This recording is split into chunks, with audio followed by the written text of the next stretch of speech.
Chers frères et sœurs, le commandement de Dieu, c'est l'amour. Aimer Dieu, aimer les autres, aimer soi-même.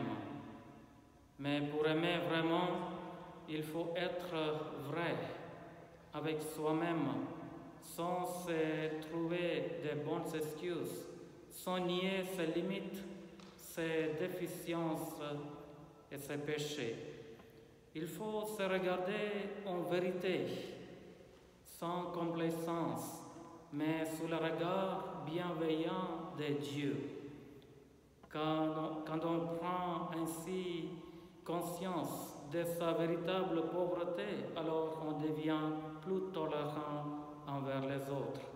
On devient plus miséricordieux envers les autres. C'est que nous-mêmes, nous avons tant à nous faire pardonner. Le drame de notre civilisation, c'est que nous ne savons pas nous arrêter et encore moins nous arrêter pour nous remettre en cause. Nous courons, nous nous activons, nous nous dispersons. Cette agitation ne nous permet pas de nous arrêter, de nous regarder.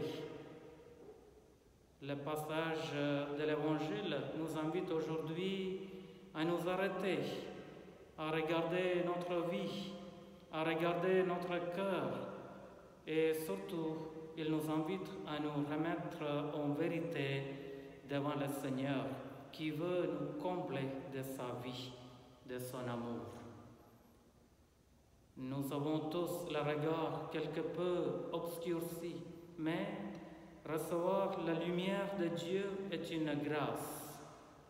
Comprendre que l'on ne voit pas est une deuxième grâce.